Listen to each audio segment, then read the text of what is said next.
Pedro trazia para a gente um pouco dessa movimentação, do que seria essa dança das cadeiras. A gente acompanha aqui no nosso telão, então, para entender como se daria essa movimentação. Vamos lá. Olha só, de fato, um vai para um lado, outro vai para o outro, e aí nós chegamos nesse desenho, nesse esboço do que seria essa reforma ministerial.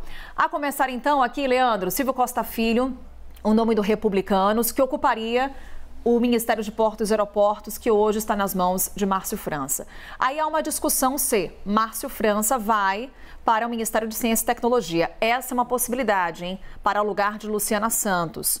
Lembrando que uma outra possibilidade é ele ocupar uma nova pasta a ser criada, o Ministério da Pequena e Média Empresa. Bem, caso ele ocupe a pasta de Luciana Santos passaria para o Ministério das Mulheres, hoje nas mãos de Cida Gonçalves. Já aqui, do PP, André Fufuca, no lugar de Ana Moser do Esporte. A questão não é o Ministério do Esporte como está hoje, seria uma pasta turbinada. Vamos olhar aqui primeiro para essa linha, Leandro? Sim. Porque o grande ponto de interrogação é esse aqui. Qual que é o futuro de Márcio França? Ele que é um nome forte do PSB, teve um grande papel de articulação durante a campanha do presidente Lula nas eleições presidenciais. Para onde vai? Se é que vai para algum lugar? Se é que vai ocupar ainda algum ministério? Lembrando que, saída de Márcio França, Silvio Costa Filho, do Republicanos, viria para esse ministério. Republicanos é o partido de Tarcísio de Freitas, governador de São Paulo. E houve, até no início do governo Tarcísio, um ruído, um atrito entre ele e o ministro com relação a um tema que é uma pauta do governador de São Paulo, privatização do Porto de Santos. Com o Silvio Costa Filho no ministério, Tarcísio de Freitas vê aí uma porta aberta? Vê sim uma porta aberta, Carol, porque são alguns pontos, né, para a gente observar nessa mudança ministerial do ponto de vista simbólico e representativo, mas desse ponto de vista do Porto de Santos, vê sim uma porta aberta o Tarcísio. Vamos voltar várias casas para uma outra geração, uma outra era em que o Tarcísio, parece que faz muito tempo isso, era ministro de infraestrutura do governo Bolsonaro. E quando ele era ministro dessa pasta que não existe mais, era um super ministério que englobava vários outros, a responsabilidade da gestão dos portos era dele, Tarcísio. E ele apresentou ao Tribunal de Contas da União um projeto para a privatização do Porto de Santos. É um local fundamental do estado de São Paulo e do país, um local que vira e mexe, acaba que infelizmente aparece no noticiário por conta de operações da Polícia Federal, investigações que envolvem sobretudo o uso, né, por parte do PCC ali para exportar droga para fora do país, já falamos até um pouco sobre isso, mas fato é que o Tarcísio apresentou esse plano ao TCU. O Bolsonaro perdeu a eleição, o plano foi para a gaveta, o Tarcísio bateu lá, conversou com o governo federal para tentar ver, né, a possibilidade de privatizar o Porto de Santos. Chegou no Márcio França e porta fechada, não houve possibilidade dessa conversa avançar.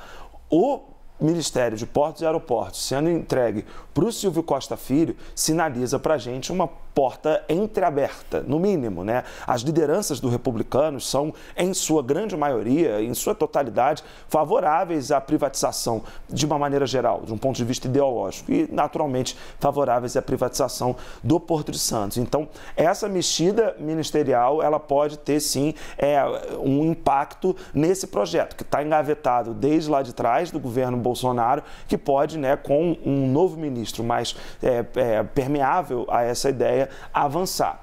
Fato é, o problema Márcio França, né, que é uma questão hoje para o governo. O problema no sentido de ser ali uma figura política importante que o governo também não quer deixar na chuva. Lá atrás, na transição, o Márcio França ele já foi entendido ali meio mal pelos petistas, porque na época da transição, aquelas trocentas coletivas, né, que rolavam nessa passagem, no CCBB lá de Brasília, o Márcio França acabou falando demais sobre o Ministério das Cidades, né? Colocou o boné antes do boné ser entregue a ele. Acabou não ficando com o Ministério das Cidades, que era o seu desejo inicial. Isso gerou uma certa rusga ali dentro do PT, que existe até hoje. Quando liguei ali para sondar um pouco da situação dele, eu ouvi um pouco disso. Mas o governo não quer deixá-lo na chuva pelo esse papel de articulação política importante que ele teve, não só para a campanha vitoriosa de 2022 presidencial, mas para a campanha derrotada de São Paulo, aqui, a eleição do Fernando Haddad contra o Tarcísio. E na conversa com o Geraldo Alckmin. E na conversa com o Alckmin. Então, foi um articulador fundamental. Então, por isso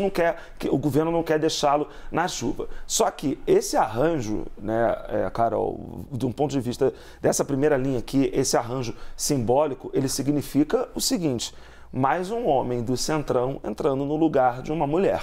No limite, é isso. Porque para poder colocar o Silvio Costa Filho, se esse desenho vingar, é um desenho bem possível da reforma ministerial. Se ele vingar, quem fica desalojado é a Cida Gonçalves.